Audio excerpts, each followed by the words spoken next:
오늘 우리에게 주시는 말씀 사도행전은 하나님께서 이 땅 가운데 교회를 어떻게 세우시고 또 지금까지 역사하셨는지를 분명하게 보여주고 있는 책입니다.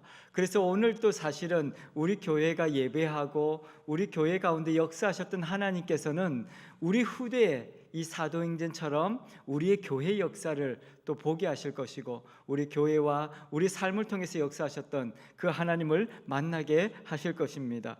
오늘 우리가 성경을 통해서 보고 있는 이 말씀은 지금 어려운 상황 가운데서 베드로와 요한이 하나님 앞에 기도하고 있는 장면을 우리가 읽었습니다.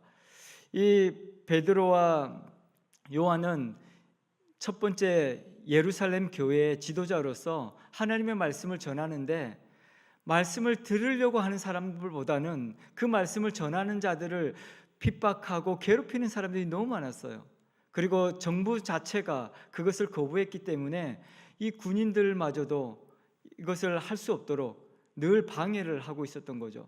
근데 이 사도행전을 보면 하나님께서는 우리가 우리의 힘으로가 아니라 기도하면 하나님께서 역사하시는 것을 분명하게 보여줍니다.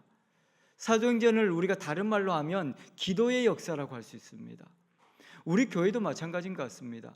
우리 교회도 많은 사람들이 다양한 일들을 계획하고 또 그것을 이루기 위해서 많은 분들이 헌신합니다. 하지만 하나님께서 하지 않는 교회는 아무것도 할 수 없습니다.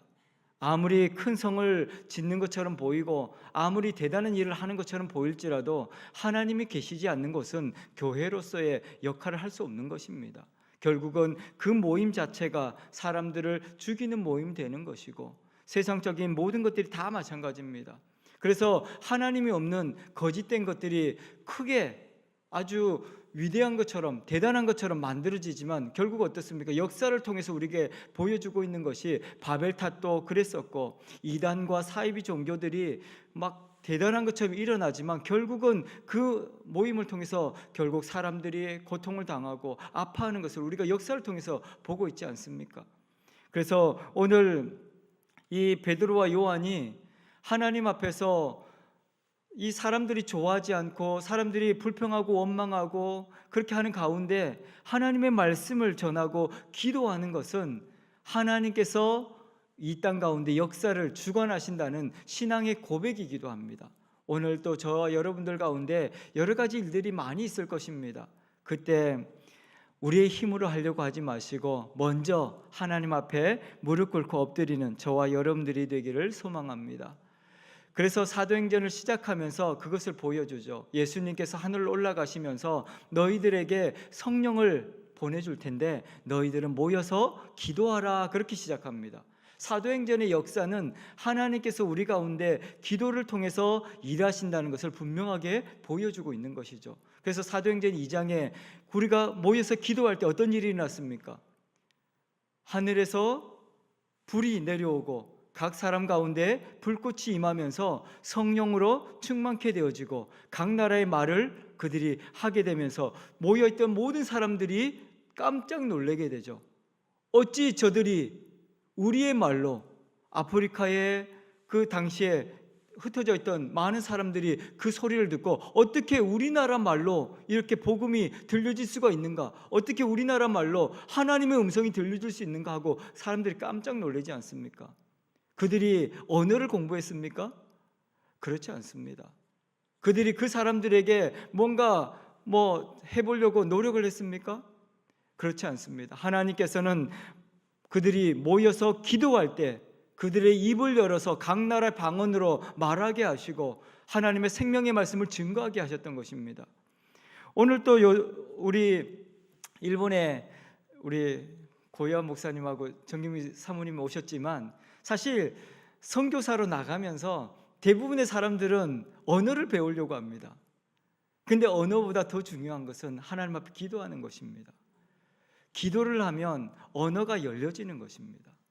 그리고 전도는 기도하면 하나님께서 복음을 전할 수 있도록, 이게 지금 우리나라 말로는 방언이라고 표현되었지만 그것이 복음으로 생명으로 그들에게 들려졌다라고 이야기합니다.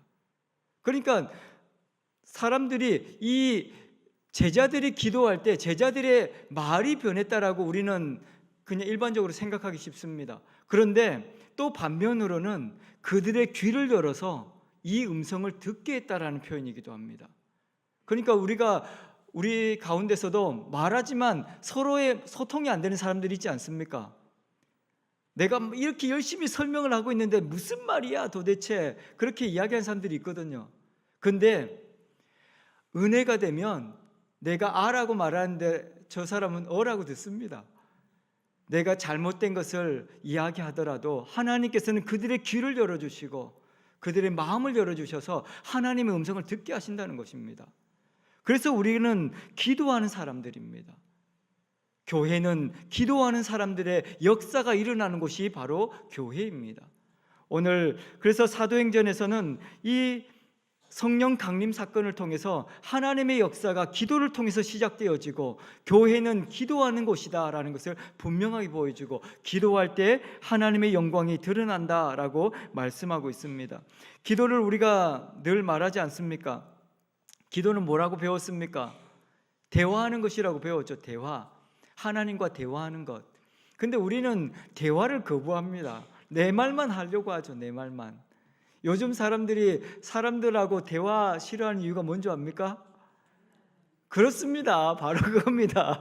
자기 말만 하니까요. 자기 말만 하니까 가정 안에서도 부부 안에서도 자기 말만 하니까 서로 대화가 안 되는 것이죠. 듣기 싫어합니다. 우리가 내 말을 안 들어준다고 계속 이야기하지만 실제적으로 대화의 시작은 무엇입니까? 말씀을 듣는 것부터 시작되잖아요. 상대방의 말을 들었을 때 내가 내 마음을 이야기할 수 있는 것인데, 그래서 하나님께서는 이 기도라는 것을 그렇게 말씀하십니다. 나와 대화하자, 나와 변론하자, 그렇게 이야기하지 않습니까? 나한테 와서 하나님 이게 무슨 일이에요? 그렇게 이야기해야 되는데 우리는 어때요? 하나님 너무한 거 아니에요? 그렇게부터 시작하지 않습니까? 왜 내가 아픈 거예요? 내가 왜 힘든 거예요? 불평부터 시작하죠. 우리가 상황을 이해할 수 없을 때 하나님 이게 무슨 일이에요?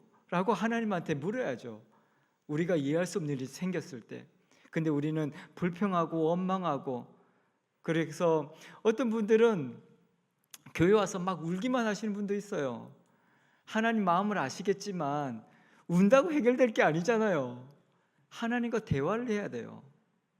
하나님께서 역사하셔야 되잖아요. 그래서 울어도 못하네, 눈물만이 흘려도, 우리 찬송 가운데 그렇게 우리 찬송가가 있지 않습니까? 운다고 된 일이 아닙니다. 하나님을 만나야 합니다. 그래서 우리가 이번에 좋은 만남의 축제를 통해서 하나님 만나기를 원합니다. 그리고 예수님을 확실하게 만났으면 좋겠습니다. 그래서 저는 우리 교회뿐만 아니라 우리 형제 교회들도 다 그 하나님을 만나고 예수님을 만나야 역사가 일어나거든요. 그래서 우리가 기도를 시작하면 하나님은 일하기 시작하십니다. 우리의 걸음을 멈추고 기도를 시작하면 하나님께서 부응하게 하실 것이고 놀라운 역사를 보게 하실 것입니다. 여러분들의 몸과 마음의 상처들을 다 치료하시고 만나면 다 해결됩니다. 그런데 우리는 그분을 만나기보다는 내 욕심, 내 생각, 내 고민, 그것들만 자꾸 이야기하잖아요. 하나님의 음성을 들으려고 하지 않아요. 예배 가운데 있으면서도 우리가 설교를 들으면서도 설교를 내 필터를 거쳐가지고 이렇게 이야기하는데도 불구하고 목사님 또 나한테 또 이렇게 이야기하는 거 아닌가 오해하시는 분도 있고, 또 어떤 분들은 자기 마음대로 그것을 판단하고 해석해가지고 오늘 말씀은 은혜가 안 돼 이렇게 하시는 분도 있고, 근데 말씀을 말씀 그대로 들으셔야 합니다. 그래야 하나님의 역사가 일어나고 하나님의 마음을 우리가 듣게 되는 것이고 하나님과 대화가 되는 겁니다. 그래서 이 교회의 역사는 기도의 역사이고 하나님과 대화하고 하나님과 만남으로써 시작되어지는 하나님의 축복의 시작입니다. 그래서 오늘 저와 여러분들이 기도를 통해서 하나님을 만나고 하나님의 영광을 보게 되기를 소망합니다. 우리 각자 힘든 걸 좋아하는 사람은 세상에 아무도 없습니다. 그런데 힘든 과정들을 통해서 하나님께서는 우리를 더 성숙하게 하시고 또 하나님의 군사로서 하나님 이 땅을 이겨나갈 하나님의 위대한 사람들로 세워주기를 원하십니다. 그래서 때로는 힘든 일도 생기고 때로는 어려운 일도 생기고 우리가 원하지 않지만 때로는 아프기도 하고 그렇습니다. 그때 우리는 어떻게 되는 거예요? 그런 힘든 일, 아픔, 슬픔을 통해서 성장해 가는 것이고 하나님의 역사가 우리의 삶을 통해서 분명하게 나타나는 것입니다. 그래서 여러분들이 힘든 상황 가운데 또 어려운 일이 있으면 포기하지 마시고 하나님께서 무슨 역사를 드러낼까를 기대하십시오. 운동선수들이 어느 누구도 쉽게 되는 사람은 없다고 이야기합니다. 저는 운동선수들이 때로 이렇게 나와서 간증하는 걸 보면서 제 마음이 감동될 때가 있습니다.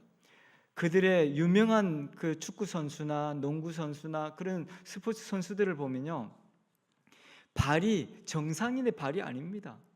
얼마나 많이 뛰었든지 얼마나 많이 그들이 훈련을 했든지 그냥 우리가 생각하는 그런 발이 아닙니다.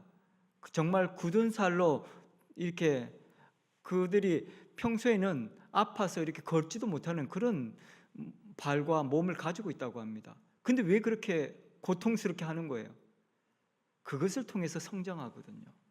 세계 최고가 된다는 것은 놀라운 일입니다. 축구 선수들 중에서 이 근육, 이 굳은 살로 인해서 신발을 제대로 신을 수 없는 축구 선수도 굉장히 많다 그래요. 축구 선수들이 신발을 사면 자른대요. 이렇게 굳은 살이 눌려져 가지고 발이 너무 아프니까.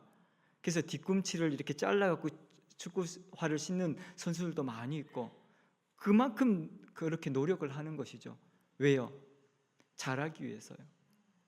우리 신앙인들도 하나님께서는 때로 우리에게 좋은 일만 생기면 너무 얼마나 좋겠어요. 하나님 믿는 사람들한테 온실처럼 온화하고 아무 근심 걱정 없고 비바람 몰아치지 않고 그런 삶에 있으면 얼마나 좋겠어요.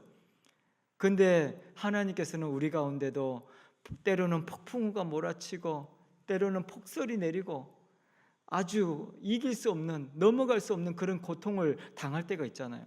근데 하나님께서는 그때 우리를 버리신 것이 아니라 너 이것을 통해서 이것만 이겨내면 너 큰일 할 수 있어. 네가 원하는 거 다 이루어 줄 거야. 그렇게 하나님께서 말씀하시는 거죠. 그래서 어려운 일이 생겼을 때 더 하나님 앞에 붙드시고 엎드려서 기도하는 저와 여러분들이 되기를 축원합니다. 하나님께서는 우리의 슬픔을 바꾸셔서 찬송이 되게 하실 것이고 우리 한숨을 바꾸셔서 기도가 되게 하실 것입니다.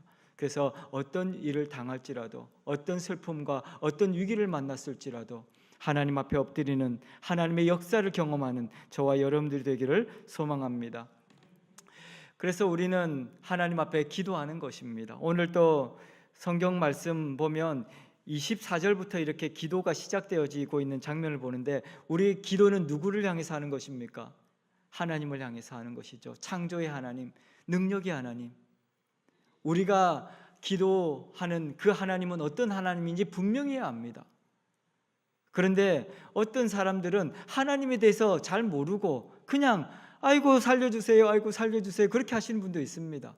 우리의 기도를 들으시는 분은 우주 만물을 창조하시고 우리에게 생명 주시고 우리를 통해서 놀라운 역사를 행하시는 전쟁에 능하신 하나님이시라는 것을 분명하게 고백하시기를 바랍니다. 오늘 24절에도 그렇게 이야기하는 것이죠. 창조의 하나님 앞에 기도하고 있는 그 창조의 하나님을 부르고 있지 않습니까? 내가 기도하는 그 기도의 대상이 누구인지가 분명해야 합니다. 우리가 이 땅을 살아가면서 다른 사람들도 많은 사람들이 기도할 때는 다 이야기합니다. 아이고 나 좀 살려주세요. 아이고 나를 도와주세요. 그리고 주님 주님 그렇게 하는데 그 주가 누구입니까? 하나님, 창조의 하나님, 우주 만물의 역사를 주관하신 그 하나님인 것이 분명해야 합니다. 우리가 지금 지구촌에 우리 크리스천 인구들이 지금 32% 정도 된다고 합니다. 지구에 81억의 인구가 살고 있답니다. 근데 우리 크리스천 인구가 약 25만 명 정도 그렇게 있다고 합니다. 그러니까 30% 외에 70%는 거의 복음을 듣지 못하고 복음을 믿지 않는 사람들이라는 것이죠. 어마어마하게 많은 사람들이 우리가 이렇게 유튜브나 다양한 매체를 통해서 복음이 전해지고 예배를 드리니까 많은 사람들이 알고 있을 것 같고 들을 수 있을 것 같은데 실제로는 그렇게 많은 사람이 복음을 듣지 못하고 있다고 합니다. 그러니까 우리가 이렇게 복음을 들을 수 있다는 것, 예배할 수 있다는 것이 얼마나 큰 축복인지 알 수 없습니다. 오늘 그래서 이 예배 시간을 더욱더 귀하게 생각하시고 우주 만물을 창조하신 그 하나님 앞에 그 하나님의 이름을 높여드리는 저와 여러분들이 되기를 소망합니다. 그래서 찬송 부를 때는 목이 터져라 해야 합니다. 근데 우리는 기분에 따라서 찬송이 나올 때도 있고 안 나올 때도 있고 그렇지 않습니까? 찬송 부르실 때 힘을 다해 찬송하십시오. 찬송 가운데 하나님 역사하십니다. 내가 그냥 이렇게 하나님의 영광을 높여드리기만 하면 하나님께서 우리 가운데 말씀하시고 역사를 드러내십니다. 오늘 성경을 통해서 이 기도문을 통해서 하나님께서 어떻게 우리 가운데 역사하시는지를 분명히 보여주고 있습니다. 그래서 이 베드로와 요한이 하나님 앞에 무릎을 꿇고 지금 다양한 사람들이 이 베드로와 요한을 잡으려고 이 감옥에 가두려고 핍박하고 그렇게 하고 있거든요. 근데 베드로와 요한이 하나님의 그 앞에 무릎을 꿇고 기도하고 있는 것이죠. 그리고 그 기도가 창조의 하나님을 찬양하고 그 능력의 하나님을 찬양할 때 하나님께서 25장 25절 26절을 보면 그렇게 이야기합니다. 시편 2편의 말씀을 인용하면서 하나님께서 우리 가운데 어떻게 하셨는지를 분명하게 보여주고 있는 것이죠. 오늘 우리 가운데 함께 하신 하나님, 우리가 그 이름을 부르기만 해도 하나님께서 우리의 삶 속에서 역사하신 하나님을 보게 하시고 그 하나님을 만나게 하신다, 그렇게 말씀하고 있습니다. 오늘 여러분들이 어떤 일을 만나든지 어떤 위기에 있든지 하나님의 그 이름을 송축하십시오. 찬송 가운데 하나님은 역사를 바꾸신 하나님이시고 이스라엘의 찬송 가운데 전쟁에 능하신 하나님께서 승리하게 하셨습니다. 다윗 시대에 성경은 항상 그렇게 이야기합니다. 다윗이 전쟁을 잘해서 이긴 것이 아닙니다. 다윗은 오히려 사울 왕보다 전쟁을 잘 못했던 사람입니다. 사울 왕은 하나님 없어도 나가서 이기는 사람이었어요. 그래서 이 사울 왕이 이 선지자 사무엘 선지자가 예배를 드려야 되는데 오지 않으니까 어떻게 했어요? 그냥 나가지 않습니까? 왜냐하면 하나님 없어도 내가 나가서 싸우고 이길 수 있거든요. 그래서 사울이 하나님 앞에 나중에 심판받은 것이 그것입니다. 나가서 전쟁에 져가지고 심판받은 게 아닙니다. 이겼습니다. 그리고 그 아각 왕을 잡아왔습니다. 그리고 많은 것을 뺏어왔습니다. 소, 양, 좋은 것들 다 끌고 이렇게 전리품을 가지고 돌아왔는데 하나님께서 엄청나게 무섭게 이 사무엘 선지자를 불러가지고 무섭게 이야기하십니다. 어떻게 네가 하나님의 말씀에 불순종하고 네 마음대로 나가서 그렇게 전쟁을 할 수 있느냐? 그리고 이것은 무엇이냐? 전리품들을 가져오면 사람들이 다 박수치고 좋아할 줄 알았거든요. 하나님께서도 기뻐할 줄 알았거든요. 이 사울이 뭐라고 이야기했습니까? 이 좋은 소가 있는데 이 소를 데리고 와서 하나님 앞에 예배 드리려고 그랬다고 하지 않습니까? 근데 하나님께서 뭐라고 말씀하십니까? 나는 수량의 기름보다 순종이 제사보다 낫다, 그렇게 말씀하시죠. 하나님의 말씀을 듣는 것이 우리가 억만금을 하나님 앞에 헌금하는 것보다 더 하나님께서 기뻐하시는 일이다, 그렇게 말씀하시는 것입니다. 그래서 교회 안에서는 어떤 것들보다 하나님의 말씀에 순종하는 것이 중요하고 하나님의 말씀에 우리가 하나님의 영광을 드러내고 하나님을 찬송하는 것이 가장 큰 일입니다. 그래서 하나님 앞에 온전한 예배자로 하나님의 성호를 높여드리는 저와 여러분들이 되기를 축원합니다.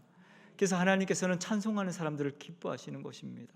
찬송할 때. 그래서 여러분들 집에서도 슬픈 마음이 있을 때 찬송하십시오. 괴로울 때 찬송하십시오. 그러면 역사가 일어납니다. 울지 마시고 때로는 눈물을 흘리면서도 찬송을 부르시면 하나님께서 그 눈물을 닦아주시고 하나님께서 그 마음을 위로하시고 상한 몸을 치료하신다고 말씀하십니다. 오늘 또 우리 성도님들 가운데서는 마음이 아프신 분들도 계시고 몸이 아프신 분들도 계시고 다양한 분들이 계십니다. 그런데 그런 여러 가지 상황들은 우리가 바꿀 수 없어요.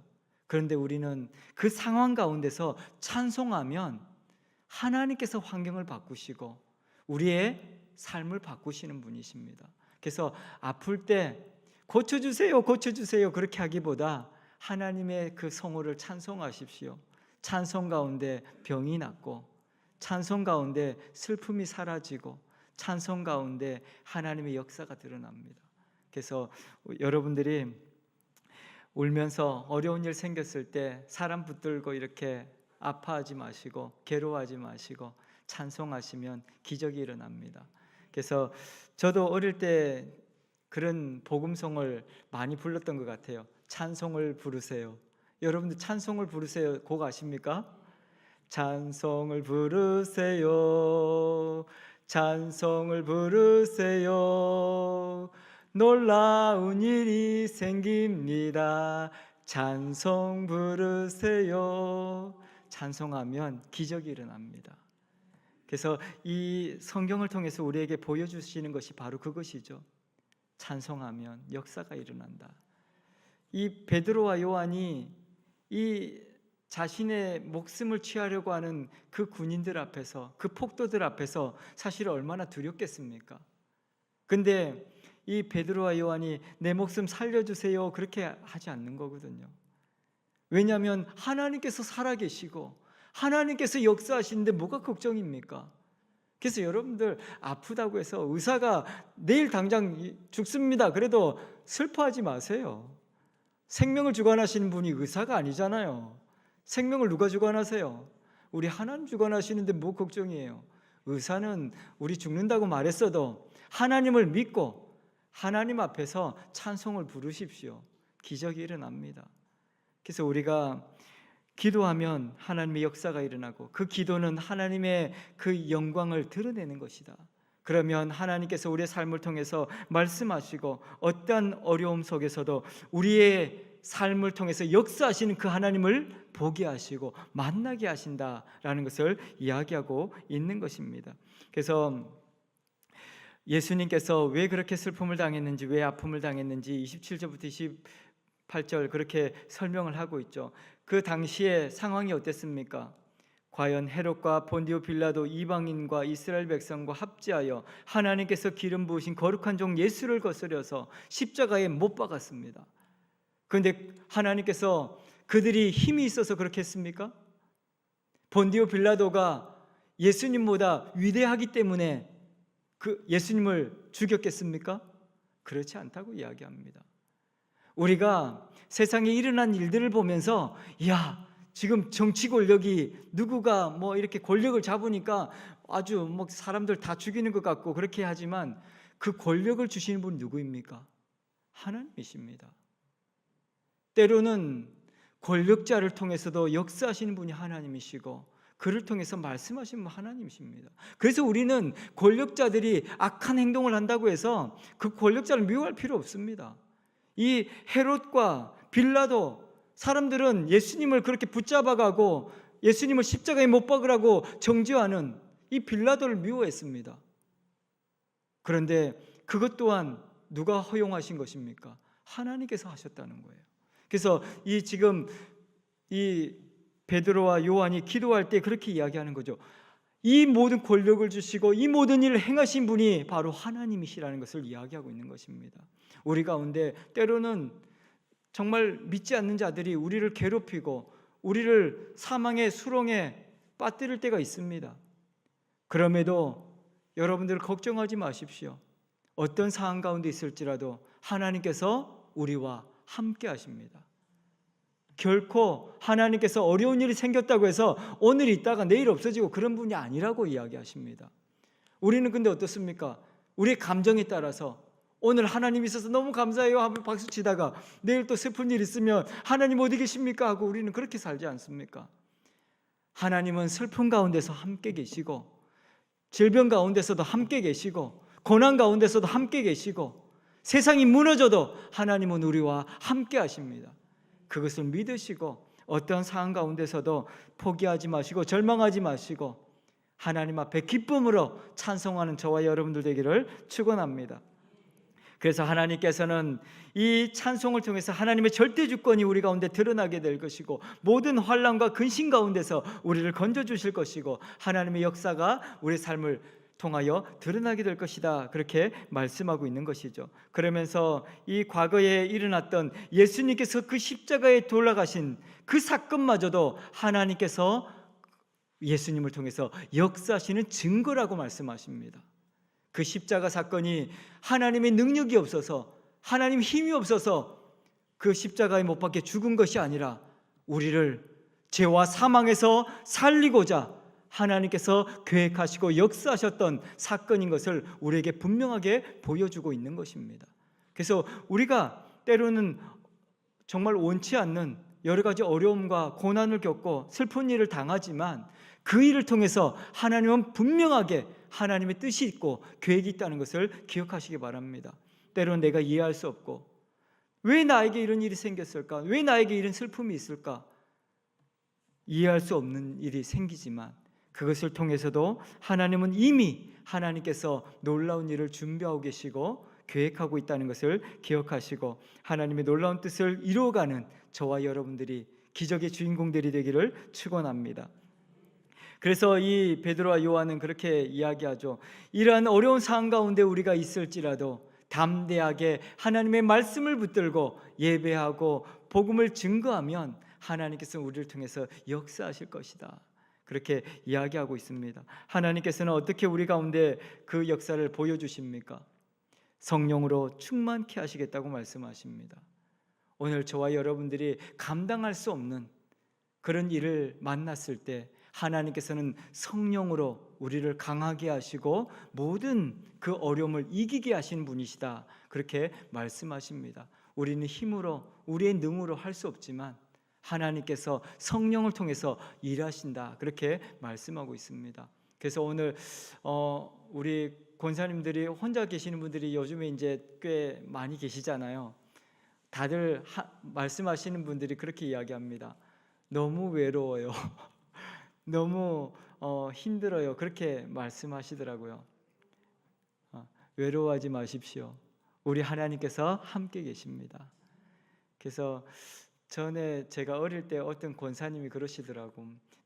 자기 옆자리는 늘 비워두라는 거예요. 그래서 왜요? 그랬더니 우리 주님이 우리 내 옆에 계신다고. 그래서 자기 옆자리는 늘 비어있다고 그러면서 늘 행복해 하셨던 것을 기억합니다. 우리 여러분들 옆에 우리 주님께서 함께 하십니다. 우리 예수님께서 옆에서 여러분들의 손을 꼭 붙들고 계심을 기억하시기 바랍니다. 여러분들은 혼자가 아닙니다. 외로워하지 마십시오. 하나님과, 그래서 혼자 있을 때도 예수님하고 이야기하십시오. 옆에 계시니까 이야기하면 우리 예수님께서 이야기하실 것입니다. 그래서 예수님과 대화하시고 그렇게 하나님의 뜻을 이루어가는 저와 여러분들이 되기를 소망합니다. 이렇게 하나님께서는 우리를 통해서 말씀하십니다. 희망이 보이지 않고 앞이 깜깜하고 절망적인 상황이 있을 때 너는 입을 열어서 나를 부르라, 하나님을 부르라고 말씀하십니다. 그 하나님께서 우리를 창조하시고 생명 주시고 역사하신 하나님께서 우리와 함께 하신다는 것을 말씀하시고, 내가 너를 부를 때 내가 너에게 가겠다라고 말씀하시거든요. 그래서 우리 오늘 부르시면 하나님께서 함께 하십니다. 그래서 그것을 뭐라고 표현했냐면 하나님께서 임재하신다, 그렇게 표현했습니다. 하나님께서 우리 가운데 함께 하십니다. 그래서 오늘 또 저와 여러분들이 예배하는 이 자리에 우리 하나님께서 함께 하시고 여러분들의 마음을 위로하시고 만지시는 하나님이신 것을 경험하게 되기를 소망합니다. 요즘에 이렇게 또 무더위가 지나가니까 모기들이 많이 생겼대요. 그래서 모기들이 생겼을 때 막 긁지 마시고 모기약을 바르십시오. 막 긁으니까 저도 이 성격이 급해가지고요, 막 긁었더니 피나고 오히려 덧나가지고 그렇던데 모기약을 바르면 없어집니다. 제가 그것을 요즘에 보면서 깨달은 것이 무엇이냐면 내 성질대로 살지 말고 하나님의 말씀을 발라야겠다, 그렇게 생각이 들었습니다. 우리가 이 땅을 살아가면서 참 우리 어떤 일을 만나면 우리 성격대로 살잖아요. 근데 그때 하나님의 말씀을 기억하고 하나님의 말씀을 순종하고 기도하는 저와 여러분들이 되기를 소망합니다. 그러면 모든 슬픔을 다 치료하시고 회복하시는 그 하나님을 만나게 되어질 것입니다. 그리고 하나님께서는 우리 가운데 성령으로 충만케 하셔서 우리로 하여금 능력의 삶을 살게 하실 것이다. 그렇게 이야기합니다. 이 베드로와 요한도 돌아보면 부족한 사람들이거든요. 과거에 그 예수님 앞에서 했던 이야기들이나 그의 삶들을 보면 부족한 사람들이죠. 베드로는 특별히 혈기가 많은 사람이었고 또 성격이 급한 사람으로 표현되집니다. 근데 난 요한은 우리가 사랑의 사도라고 불러서 요한은 굉장히 사랑이 많은 사람인가 보다, 온유한 사람인가 보다 그렇게 생각했는데 성경에 불의 아들이라고 표현한 거 보니까 요한은 굉장히 아마 이 베드로보다도 더 불같은 성격을 갖고 있었던 것 같습니다. 그래서 엄마가 와서 그렇게 이야기하지 않습니까? 예수님 한 자리 하면 우리 아들 이렇게 한 자리 주세요. 그렇게 이야기하지 않습니까? 그 요한이나 이 베드로가 성격상이나 뭐 이런 그의 모습을 보면 부족한 사람입니다. 다혈질적이고 그렇게 불같은 성격을 갖고 있고, 그렇지만 성령을 받고 성령 충만해졌을 때 그의 삶은 완전히 달라지게 됩니다. 그래서 이 사도행전 2장에 성령 강림 사건이 나오지 않습니까? 그 후로 표현되어지는 베드로와 요한의 사역은 완전히 과거의 모습은 없습니다. 그래서 하나님께서 성령으로 충만케 하셔서 베드로를 통해서 하나님의 말씀을 선포하게 하시거든요. 놀라운 역사가, 오늘 4장 앞에 바로 앞에도 놀라운 역사가 드러났습니다. 설교를 하니까 베드로가 그렇게 많이 배운 사람이 아니거든요. 근데 그의 말을 듣고 3,000명이 되는 사람들이 자신의 가슴을 치며 어떻게 할꼬 어떻게 우리가 이 죄를 어떻게 할꼬, 너희가 십자가에 못 박아 죽인 그 예수가 바로 하나님이라고 그가 선포를 했거든요. 근데 그 십자가에 못 박으라고 빌라도 앞에서 소리 질렀던 사람들이 그 소리를 듣고 가슴을 치면서 지금 그렇게 베드로 앞에서 이야기하는 것이죠. 어떻게 할꼬, 내가 그때 아무것도 모르고 그렇게 십자가에 못 박으라고, 예수를 못 박으라고 소리 질렀는데 내 죄를 어떻게 하면 좋을까, 그렇게 가슴을 치면서 이야기하지 않습니까? 그때 베드로가 뭐라고 합니까? 주 예수를 믿으라, 그리하면 너와 내 집이 구원을 받으리라, 그렇게 말씀하지 않습니까? 우리가 사람은 완벽할 수 없습니다. 누구도, 저도 부족하고 여러분들도 완벽할 수 없습니다. 우리가 수십 년을 예수 믿고 수십 년을 기도하고 수십 년을 하나님의 말씀에 순종하려고 애를 쓰지만 완벽할 수가 없습니다. 그렇기 때문에 오늘도 하나님 앞에 우리는 무릎을 꿇고 기도하는 것입니다. 그러면 하나님께서 성령으로 우리를 충만케 하시고 우리의 부족함, 잘못된 습관, 우리의 그런 죄악됨을 다 사라지게 하시고 하나님의 역사를 드러내신다, 그렇게 말씀하고 있습니다. 그래서 에베소서에 보면 그렇게 이야기하죠. 성령 충만을 무엇하고 비교했는지 아십니까? 에베소서에 바울이 성령 충만을 술 취함과 비교했습니다. 술 취하지 말고 성령의 충만함을 받으라, 그렇게 말씀하죠. 왜 술 취함과 성령 충만을 비교했을까요?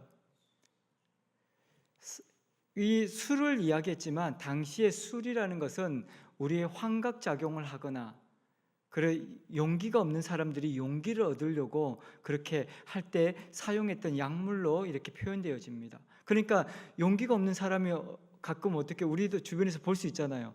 용기가 없을 때 술 한 잔 먹고 가서 소리 지르고 막 그런 사람들 있지 않습니까? 근데 이 마약이나 술이나 그런 것들이 우리를 그렇게 용기 없는 사람들에게 용기를 줄 수 있다고 생각합니다. 사람들은 지금도 마찬가지죠. 지금도 너무나도 고통스러워서 그것을 이기려고, 원래 그 마약이라는 것이 진통제잖아요. 너무 고통스러워서 이길 수가 없으니까 그 진통제를 사용했는데, 그것을 우리는 너무나도 슬픈 사람들이 그것을 약물로 이용해 가지고 그 중독되기도 하고 그렇게 하는 것이죠. 그 슬픔과 아픔을 이겨내려고 하는 것이거든요. 근데 지금 바울은 에베소서를 통해서 그렇게 말하는 거죠. 약물에 의지하지 말고 사람을 의지하지 말고 뭘 하라는 거예요? 성령의 충만함을 받으라. 성령께서 우리의 슬픔을 위로하실 것이고 우리의 아픔을 위로하실 것이고 이길 수 없는 그 고통을 성령께서 이기게 하실 것이다.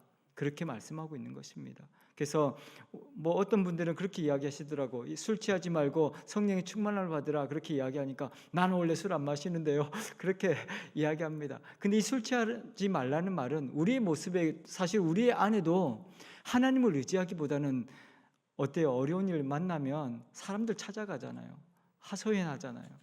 사람을 의지하고 또 해결이 잘 안 되는 일을 만나면 어떤 권력 있는 사람, 아는 사람 없어? 뭐 이렇게 이야기하잖아요. 또 아프면은 좋은 의사 없어? 뭐 이렇게 우리는 사람을 의지하고 이렇게 환경을 의지하고 힘을 의지하고 또 권력을 의지하고 돈을 의지하고 그렇게 하려고 하는데 하나님께서는 그렇게 말씀하시죠. 그런 거 의지하지 말고 성령의 충만함을 받으라. 그러면 돈 문제, 경제 문제, 이런 권력의 문제, 질병의 문제, 뭐 가정의 화목의 문제 다 해결됩니다. 사람 찾지 마시고 하나님을 만나시고 성령 충만함을 받는 저와 여러분들이 되기를 축원합니다. 하나님께서는 왜 우리에게 이렇게 성령의 충만함을 주셔서 하나님의 역사를 드러내게 하십니까? 바로 이 생명의 복음이 나를 통해서 온 세상에 흘러가게 하기 위해서입니다. 예수님께서 마태복음 28장 19절 20절에 보면 마지막 명령 이렇게 지상 명령이 나오거든요. 그게 뭔지 아세요? 그러므로 너희는 가서 모든 민족을 제자로 삼아 아버지와 아들과 성령의 이름으로 세례를 주고 내가 내게 분부한 모든 것을 가르쳐 지키게 하라. 볼지어다 내가 세상 끝날까지 너희와 항상 함께 있을지어다. 그렇게 말씀합니다. 오늘 하나님께서 우리에게 생명 주시고 우리에게 놀라운 역사를 보여주시고 성령으로 충만케 하시는 것은 바로 생명의 복음이 증거되기 위해서입니다. 그래서 여러분들을 통해서 가정의 복음이 전해져야 합니다. 사람들이 그 복음을 듣고 나를 때로는 네가 뭔데 나한테 그렇게 예수 믿으라고 하는 거야? 네가 뭔데 나한테 그렇게 하는 거야? 그렇게 말할 수 있습니다. 근데 우리는 그 말 신경 쓸 필요 없습니다. 우리 할 일은 뭐예요? 복음 전하는 겁니다. 그것까지가 우리의 역할입니다. 그것을 통해서 그 생명을 구원하시고 그 생명을 살리는 건 누구 역할이에요? 하나님의 역할입니다. 근데 우리는 하나님의 역할을 내가 하려고 하죠. 내가 우리 자식을 구원하고 말 거야. 그렇게 어떻게 자식을 구원합니까? 어떻게 남편을 구원할 수 있습니까? 어떻게 아내를 구원할 수 있습니까? 나도 구원을 못 하는데. 근데 우리는 내가 할 일을 잊어버리고 하나님의 일을 우리는 늘 생각하거든요. 내가 기도했는데 안 돼요. 뭐 그렇게 이야기하죠. 우리의 할 일은 그까지 내가 기도했으면 잘했다. 우리 하나님께서는 뭐 안 돼요. 그렇게 말하지 않고 기도했어요. 그러면 잘했다. 그렇게 이야기합니다. 내가 일할게 라고 이야기하는 거죠. 그래서 우리가 기도를 시작하면 하나님이 역사하시는 것입니다. 그래서 여러 가지 어려운 일 만나면 사람 찾지 마시고 이렇게 내가 뭔가를 해보려고 하지 마시고 그냥 기도하십시오.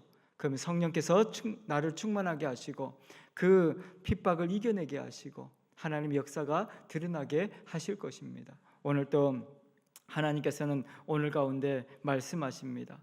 내가 너와 함께 하겠다. 그래서 하나님의 역사가 우리의 삶을 통해서 드러나게 되고 우리가 거하는 곳이 우리가 있는 곳이 바로 하나님의 나라가 되는 것을 하나님께서 원하시는 것입니다. 그래서 여러분들의 가정이 하나님의 나라가 되고 여러분들이 살아가는 그 삶의 현장이 하나님의 나라가 되기를 소망합니다. 요즘은 정말 말씀을 들으려고만 하면 엄청나게 들을 수 있는 마치 말씀의 홍수 속에 살아간다 그렇게 이야기합니다. 그런데 아모스 선지자가 그렇게 이야기를 해요. 아모스 선지자가 8장 11절에 보면 주 여호와의 말씀이니라 보라 날이 이를지니 내가 기근을 땅에 보내리니 양식이 없어 주림이 아니고 물이 없어 가람이 아니고 하나님의 말씀을 듣지 못한 기갈이다. 그렇게 이야기합니다. 지금은 마치 정말 홍수가 난 것처럼 세상에 엄청난 말씀이 선포되고 있고 유튜브 방송을 보면 정말 많은 교회가 방송을 통해서 이렇게 이야기하고 있습니다. 그런데 잘못된 말씀이 너무나도 많이 있고 저도 몰랐는데요. 유튜브 방송에 이렇게 우리가 어떤 신앙생활에 대해서 검색을 하지 않습니까? 근데 엄청나게 많은 데이터가 이 신천지에서 올린 영상이라고 합니다. 그래서 조심해야 됩니다. 요즘에 유튜브 방송 연세 드신 분들 많이 듣잖아요. 근데 분별의 영을 주셔야 합니다. 하나님 이걸 들을 때도 하나님 내게 분별의 영을 달라고 잘못된 것을 이렇게 하지 않도록. 그래서 우리가 이 아모스 선지자가 이야기하는 것처럼 물이 없어 이렇게 목마른 시대가 아닙니다. 그리고 먹을 양식이 없어서 배고픈 시대가 아닙니다.